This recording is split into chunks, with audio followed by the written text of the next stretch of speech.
I know. It took me a really long time to finally get some extra content done on this, the ZTE Axon 30 Ultra. There's just been a whole lot of stuff going on over the last, well, number of days, but finally I can bring you some thoughts on what I actually think is a very impressive device. So, it's Joshua Vergara. What's going on, everybody? Here's what worked and what didn't with the ZTE Axon 30 Ultra. I have to admit, it's pretty easy to point at certain elements of the Axon 30 Ultra and see some obvious inspiration. The camera hump is large and in charge, echoing the Galaxy Note 20 Ultra in some ways. But I liked the camera bump then, and ZTE puts their own little spins on it with this little indentation here that says NeoVision Photography. And with smartphone makers really trying to just go all in on certain design elements to make their phone stand out, this camera bump definitely stands out. I have to give ZTE a lot of credit though. Even if the camera bump is like this, the phone overall manages to still have some minimalist style. The phone is quite thin, and it sits really well due to a substantial curve on the back. That curve on the back meets the screen curve, and thus the frame in the middle between the two is actually quite sharp. Not in an uncomfortable way, it's just a very obvious line that you can feel when holding this device. The phone is a little bit taller than it is wide, which helps with side-to-side reach, but that's also achieved by adding these pretty aggressive curves to the screen, which unfortunately have meant that I have some wayward touches due to my palm or to my reach. Again, credit to ZTE who have thought about this, because in the options you are able to prevent mistouches by basically deactivating a certain amount of those curves on the side. The flat top and the flat bottom means the phone can actually stand up on its own, which is kind of cool for someone like me who's trying to take pictures and film the phone. But aside from the larger speaker grill and the SIM tray found below, the silver frame doesn't have much else to boast. There's no headphone jack on here. So while it might be pretty easy to point out this phone's various design inspirations, it's all put together in such a way that gives the Axon 30 Ultra its own unique and minimalistic identity. After all, it's what's on the inside that counts, and my goodness does this phone pack a lot of power.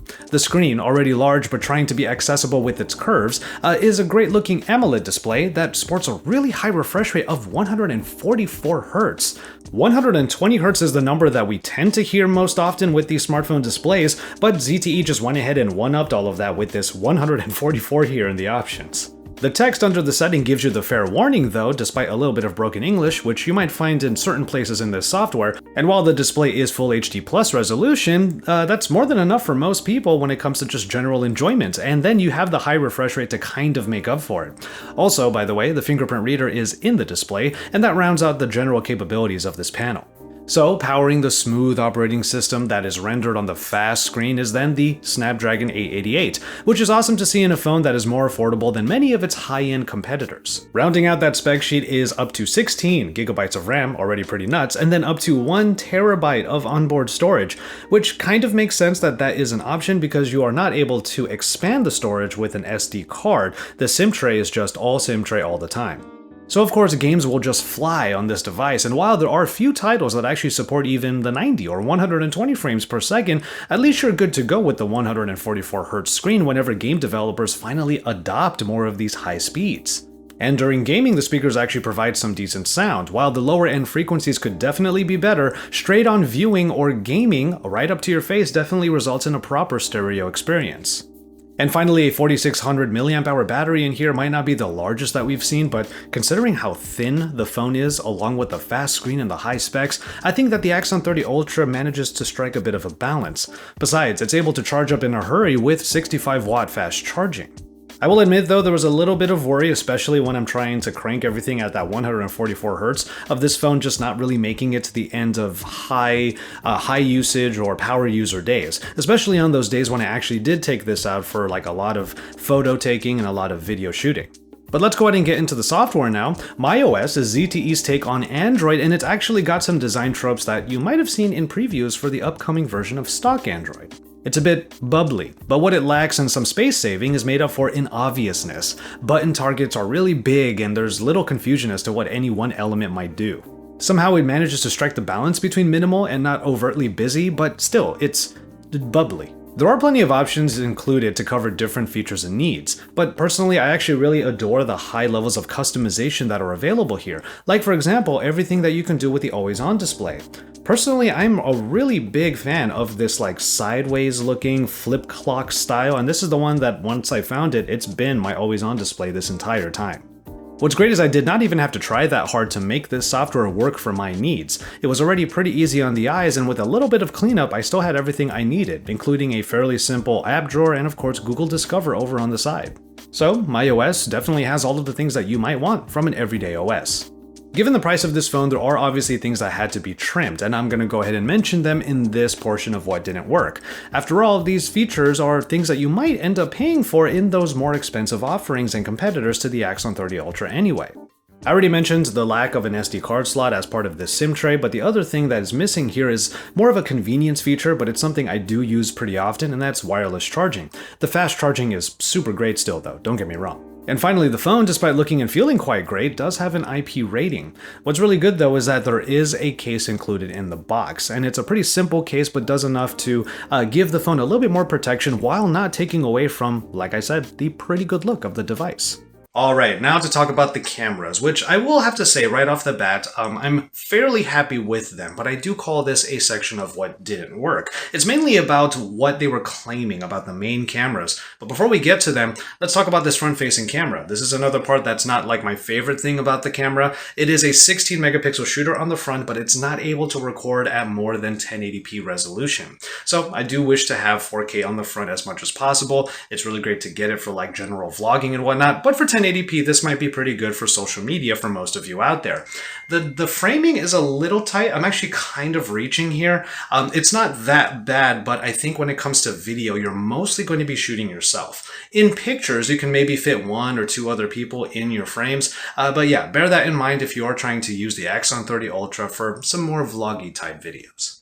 Back to those front-facing camera photos, like I said, small groups might be okay, and you can get pictures of yourself and your friends with plenty of beauty effects built in. You can go nuts in these settings. There's also a portrait mode, but it is a little bit aggressive. I find that it's always kind of focusing on the surface of my face, almost as if the aperture is just a little bit too wide open, and it's not doing the best job of cutting out my entire figure in the shot.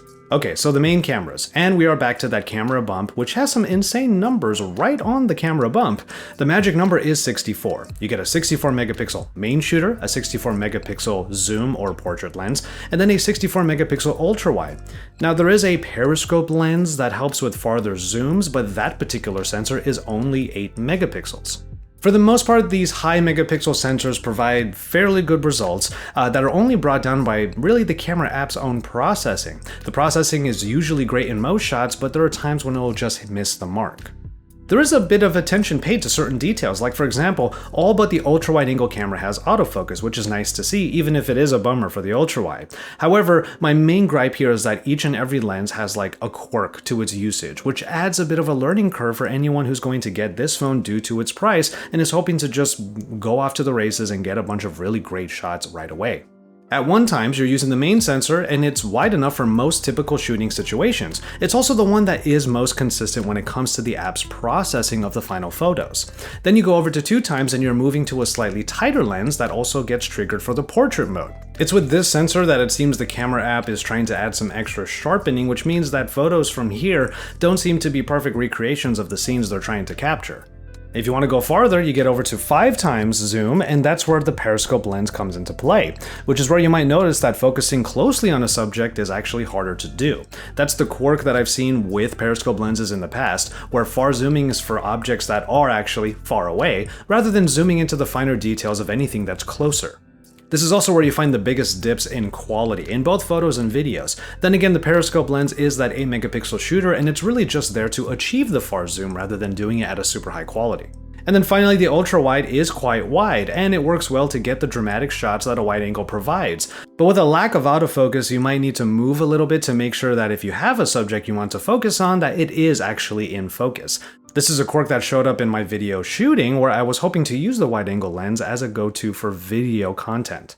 It's really in video that I contended with these quirks the most. With the wide-angle camera, if I was to turn it around and try to get some more traditional vloggy type shots, well, the autofocus means that I could be messing it up just depending on the distance between myself and the actual lens.